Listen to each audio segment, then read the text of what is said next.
It was just after sunrise when Ethan stepped out of his small wooden house. The air was still, and the ground was wet from the night's rain. He walked across his backyard toward the vegetable garden, where rows of tomatoes, carrots, and green beans stood tall under the morning light. He had spent months growing this garden. It was his pride. Food was not easy to come by these days. After the alien war, Earth had changed. Supplies were short. People kept to themselves.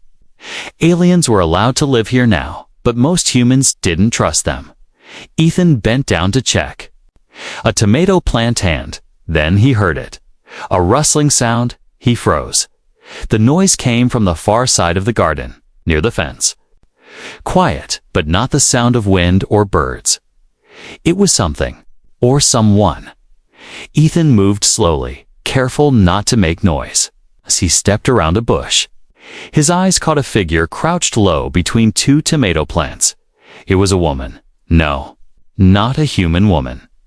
Her skin was pale blue. Her dark hair was wet and messy. She wore a torn dress and had no shoes. In her hands, she held two large red tomatoes, her fingers gripping them tightly. She didn't see him yet. Her head was bowed. She looked weak, like she hadn't eaten in days. Ethan stepped closer. A branch snapped under his boot. The woman's head shot up. Their eyes met. She gasped, dropped one of the tomatoes, and stepped back in fear. Her whole body shook. Ethan raised his hands. "Hey, don't run." But she did. She turned quickly, tried to run, but stumbled and fell to the ground. She didn't get back up. She just stayed there, her arms wrapped around the remaining tomato. Ethan didn't move. Then she spoke. Her voice was soft, broken. "Please, don't hurt me." He didn't answer at first. He was still staring at her strange features, blue skin, silver eyes, long thin limbs. Clearly alien. Not from Earth, but she didn't look dangerous. She looked scared. "I'm not going to hurt you," Ethan said slowly. The woman pushed herself up a little, but stayed low. "I wasn't trying to steal. My children are hungry." Her words hit him like a stone. "Children." Ethan stepped closer. "Where are they?" She looked toward the trees. "We live over there. In the old shed, please. I only needed a little food. Just enough for today." Ethan's anger faded. He had expected a thief, maybe a dangerous alien spy. But this was something else. "Get up," he said. She didn't move. "I said, get up. Show me where they are."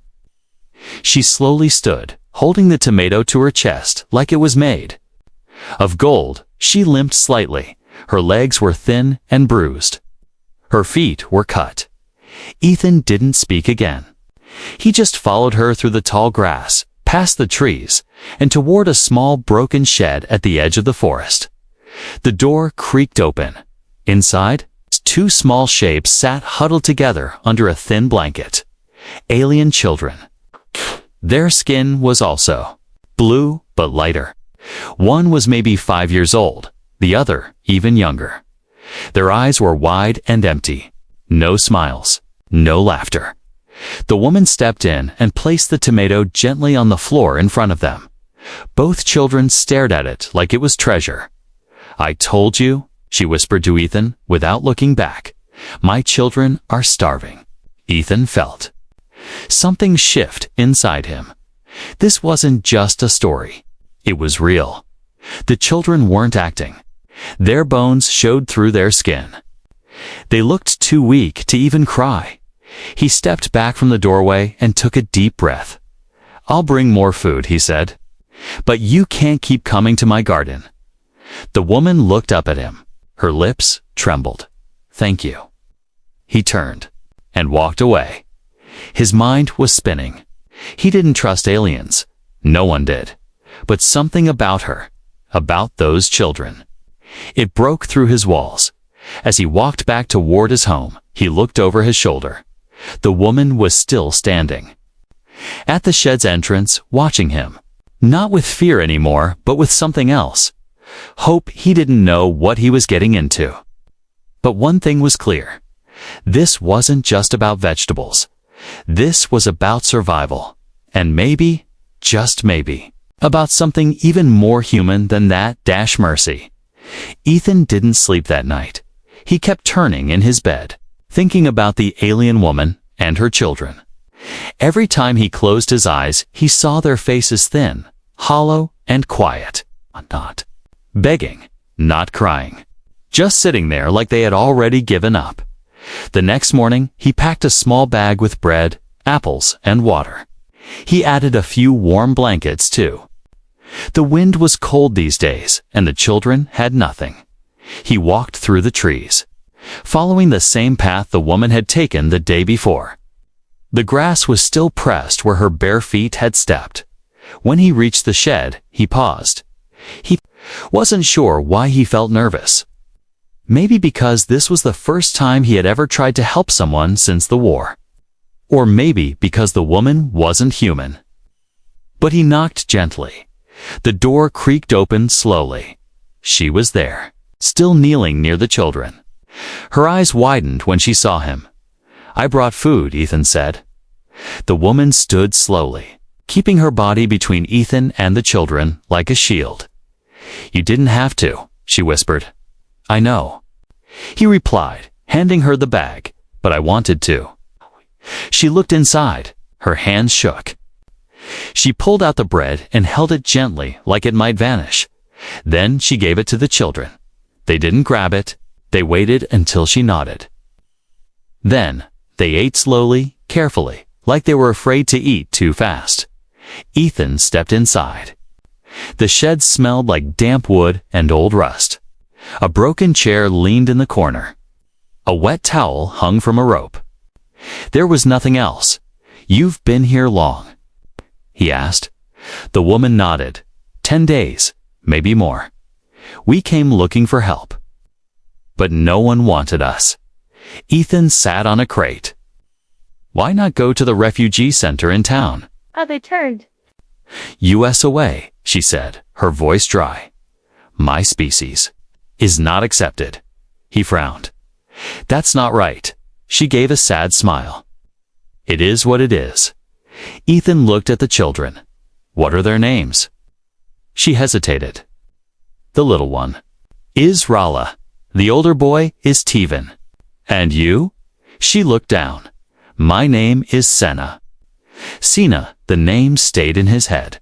It sounded soft. Kind, he stayed longer than he planned. They didn't talk much. He just watched. Watched Senna feed the children, wrap them in the blankets. He brought and whispered to them in her soft alien tongue. Before leaving, he placed a small lantern by the door. "It gets dark early," he said. She nodded. "Thank you." As he walked back, something felt different inside him.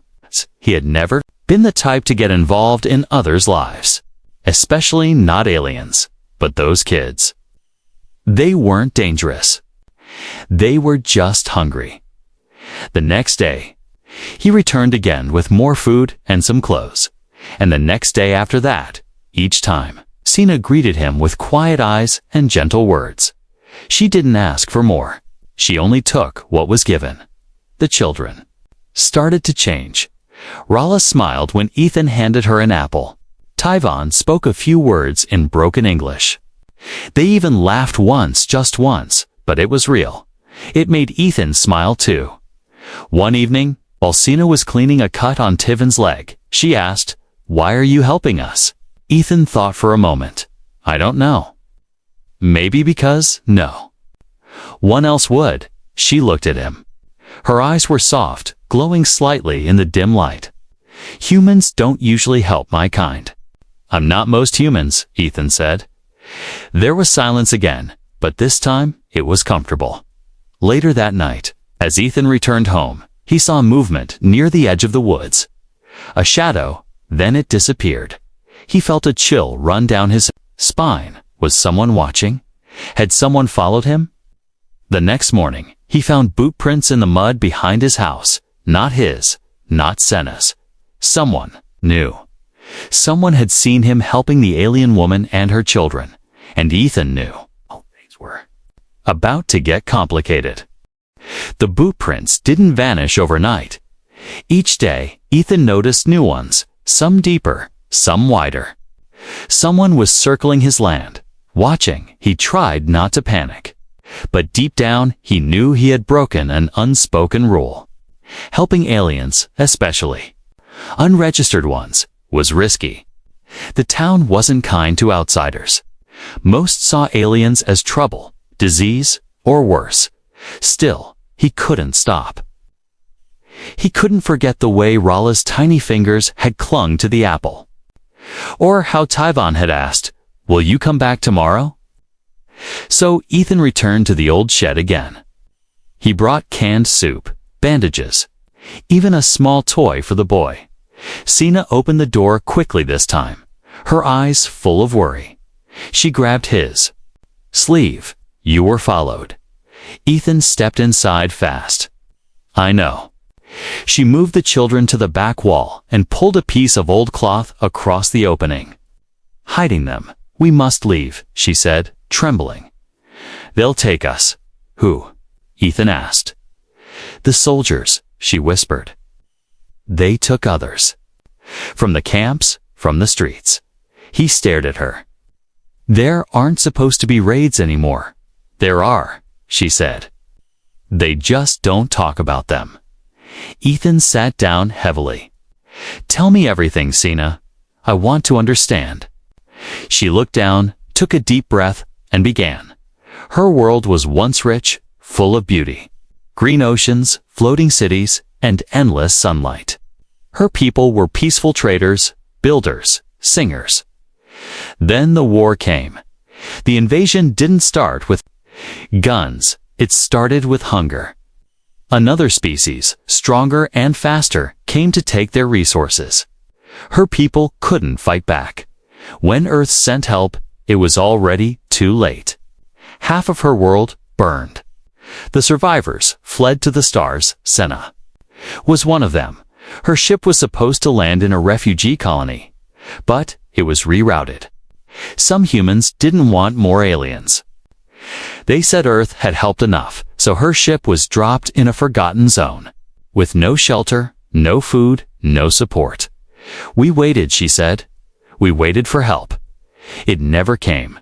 She found an old field station, broken, empty. That became her shelter. Others were their two families, injured elders, scared children. But one by one, they disappeared. Soldiers came at night, took them away. No one returned. "I hid my children," she said. "I dug holes. I buried our scent. I didn't sleep for days." Her voice cracked and still. "I couldn't feed them." Ethan's hands clenched. All this time, he thought the refugee system was helping. He'd seen news reports about camps, aid groups, safety zones, but none of that was real for her. She wasn't just a stranger. She was a mother who had been abandoned by the very system that claimed to protect her. "I have no papers," she added quietly. "No ID, no number. To them, I don't exist. And if you're caught, they'll take my children. I'll be sent off-world. Maybe to a prison colony, maybe worse." Ethan stood up. His heart felt heavy, but his mind was clear. "You're not leaving." Senna looked up sharply. "What?" "I don't care who's watching. I won't let them take you. But if they find you helping us, then I'll deal with it." She looked like she wanted to cry, but her pride held it in. "Why?" she asked. "Because I've seen the truth now," he said, his voice low. "You don't deserve this." Outside, the wind howled. Inside, the silence was full of something new. Trust. But even trust couldn't stop the danger from coming. That night, a drone buzzed past Ethan's house. It scanned the ground. It hovered near the garden. Then it turned and flew toward the woods. Toward Senna. Ethan didn't sleep. He stayed up with a flashlight, pacing the floor. Gun loaded on the table, not to shoot, but to scare if he had to. Dawn. He made a decision. He couldn't just feed them anymore. He had to protect them, not just from hunger, but from a world that had already decided they weren't worth saving. Ethan didn't speak much to the villagers. He liked his quiet life. He grew food, traded what he didn't need, and avoided trouble. That's how it had always been. But now, things felt different. I stayed on him longer. Conversations stopped when he passed by. A shopkeeper who once smiled at him now just gave a nod and looked away. Something was wrong. The whispers had started. Not loud, not direct, but real. Did you see someone near Ethan's land? He's acting strange lately. I saw him carrying food into the forest. And then, the worst one, he's hiding an alien. Ethan felt the weight of it. Glance, every silence it was growing into something dangerous. Not just gossip, fear, suspicion. That afternoon, he returned from the market with a sack of rice and a bundle of old clothes. As he reached the edge of the woods, a man stepped in front of him. It was Harvin, the town's supply guard. "Morning," Harvin said. But his voice was too flat. "Morning," Ethan replied, trying to keep calm. "What's all that for?" Harvin asked, pointing to the bag. "Donations," Ethan said, "for people who need it." Harvin raised an eyebrow. "You mean aliens?" Ethan didn't answer. Harvin stepped closer. "You know the rules. We're not supposed to take them in. Not without clearance." "I'm not taking anyone in," Ethan lied.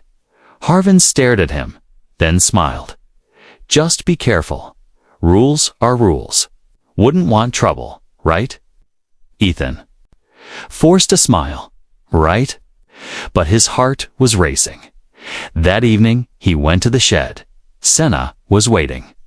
Her children slept close to a small fire made from broken furniture. "They're watching me," Ethan said. Senna's face darkened. "Then we must leave." "No," he said firmly. "I told you I won't let anything happen to you." She shook her head. "Ethan, if they find us here, they'll take your home.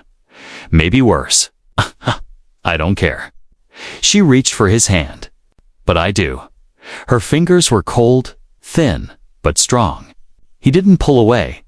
Suddenly, Tyvon coughed loudly, waking Rala. The little girl sat up, rubbing her eyes. "Is it safe?" she asked, voice soft. Ethan knelt beside her. "You safe here." She crawled into his lap without hesitation. That small act broke something inside him. This wasn't just about kindness anymore. This was family. Later that week, trouble came closer.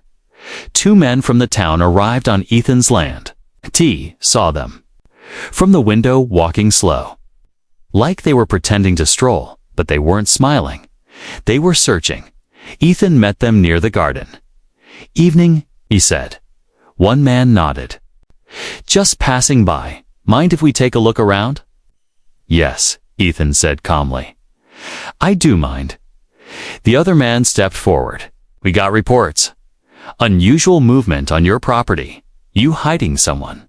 "No," Ethan said sharply. They looked at each other. One man pulled out a scanner and pointed it toward the forest. Ethan stepped in front of him. "That's private land." "It won't take long," the man said. "You don't have permission," Ethan snapped. The man hesitated. Ethan's voice grew colder. "If you cross that line without cause, I'll report you." The men backed off, but not before giving him a long, final look. That night, Ethan moved Senna and the children deeper into the woods. They didn't speak much. They didn't need to. Rala held Ethan's hand tightly. Senna carried a small bag. Inside were just three things: 2 old pictures and a carved stone from her homeworld. That was all she had left of her past as they reached a hidden cave. Ethan turned to her. "You'll stay here for now. I'll bring food and water." Sina nodded. How long can this go on? As long as it needs to, he replied. There was silence. Then, for the first time, Senna smiled. A real smile, not of hope, but of trust. Back in the village, Harvin stood in a small room, speaking into a communicator. He's definitely hiding them, he said. The kids too. Should we take action? A cold voice answered from the other end. Not yet. Let him get comfortable. And the line went silent. The cave was colder than the shed, but it was hidden. That was all that mattered now. Ethan brought thick blankets, more food, and 2 small lamps powered by batteries. Sina kept the children close. She hadn't slept well in days. She feared every sound outside.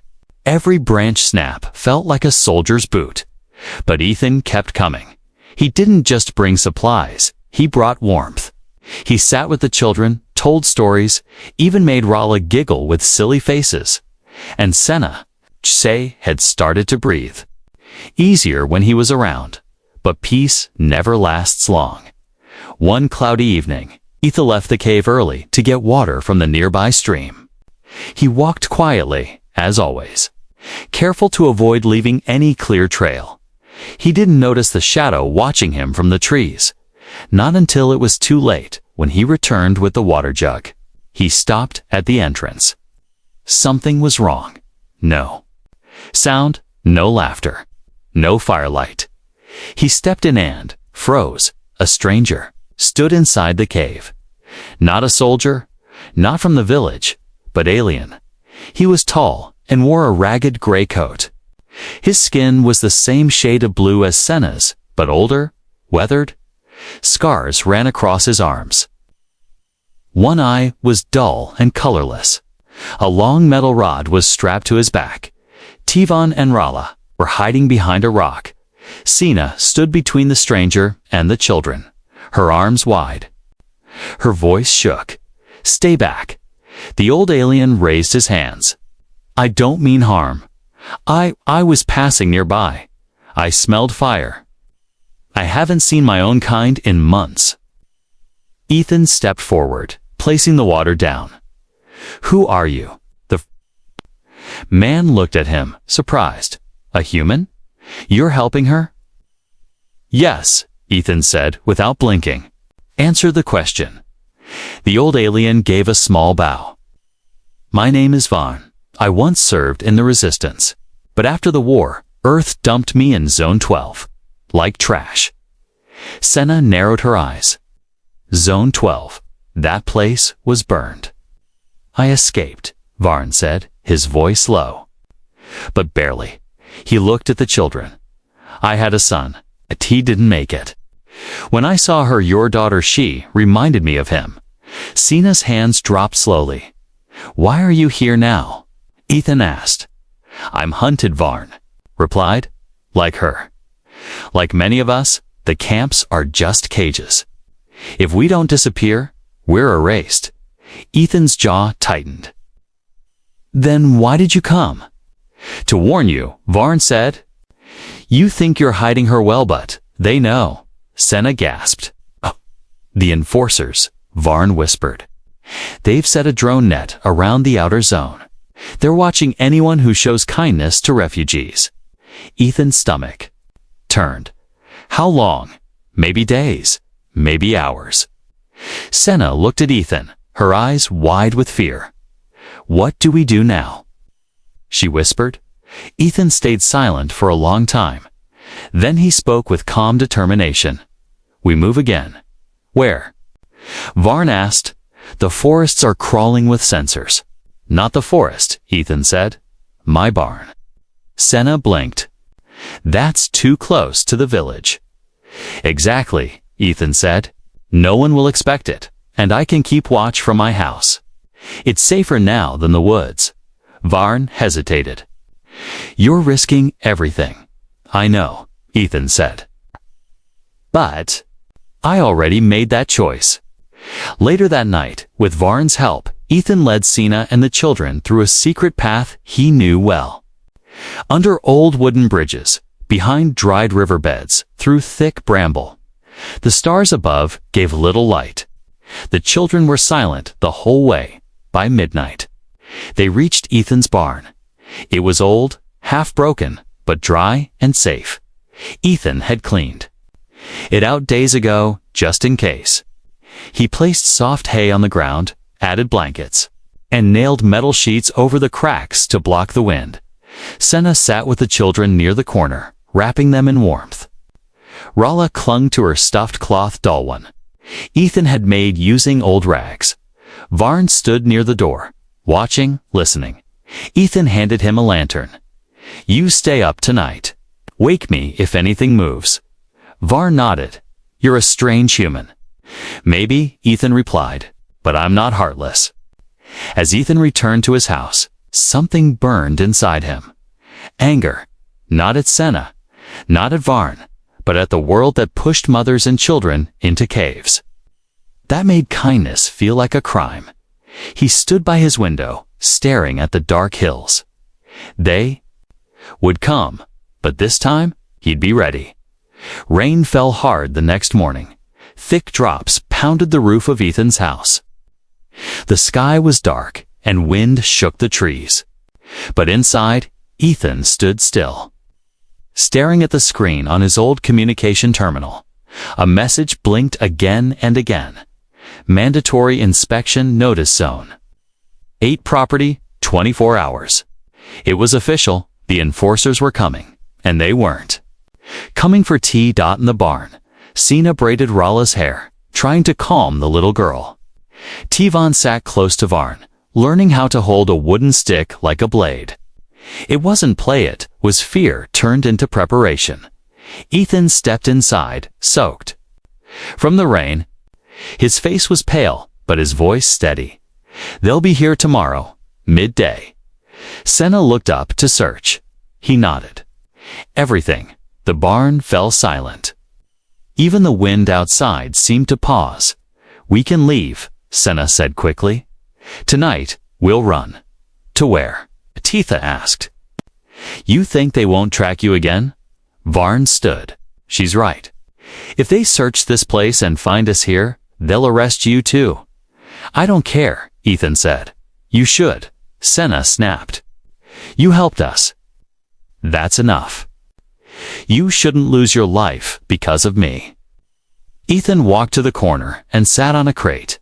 He didn't speak for a long time.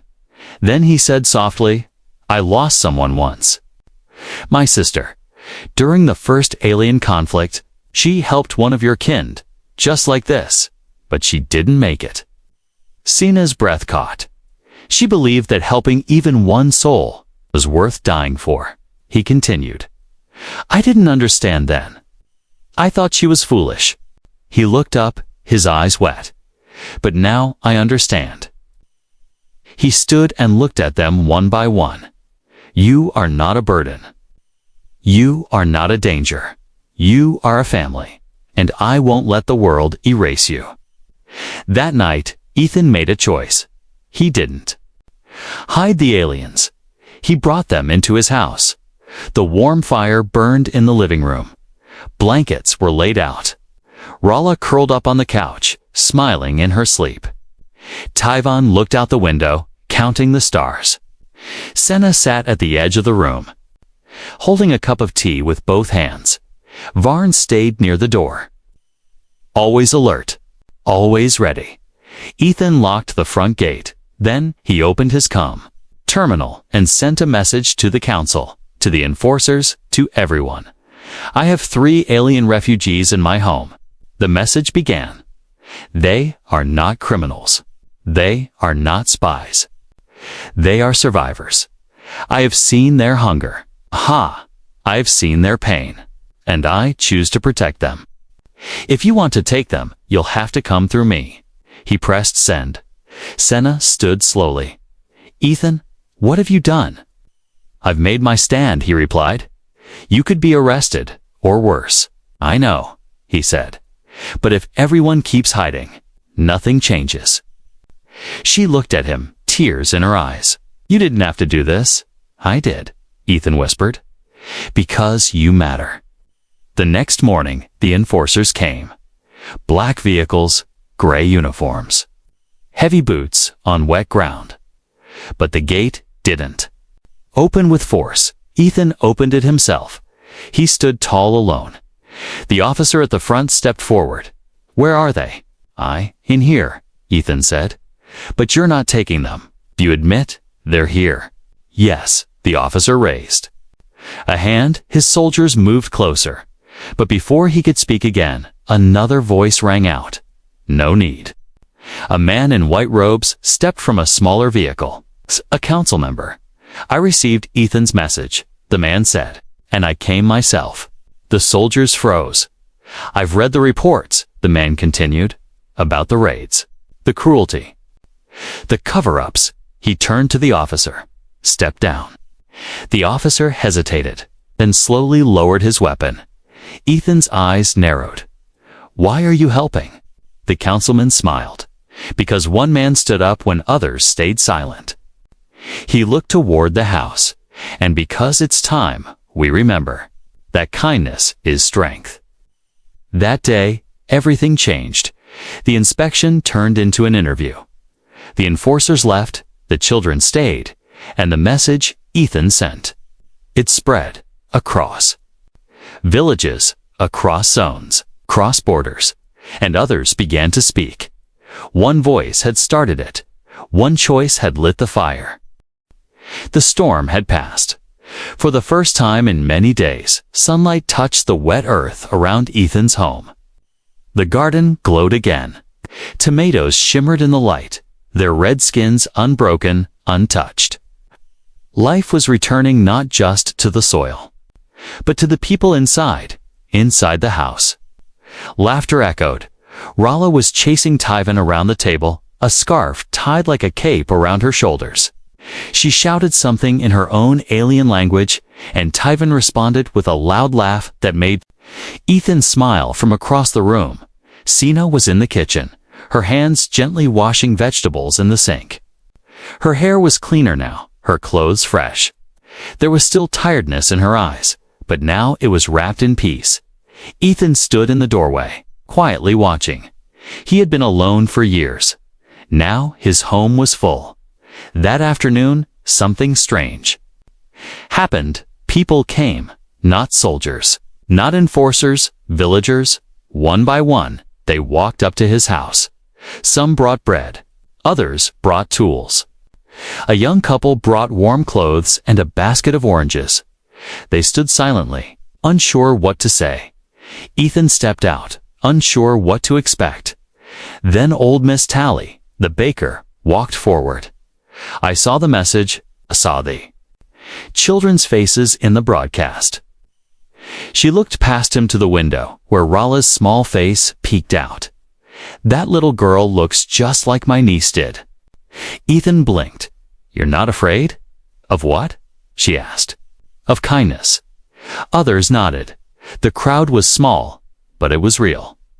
Honest, brave. They had seen the truth. And now, they were ready to help. Over the next week, everything changed. The barn was turned into a shelter. Barn stayed there, helping build wooden bunks for new refugees who began to arrive: mothers, orphans, elders, people who had been hiding for months. Ethan worked every day in the garden with Sina.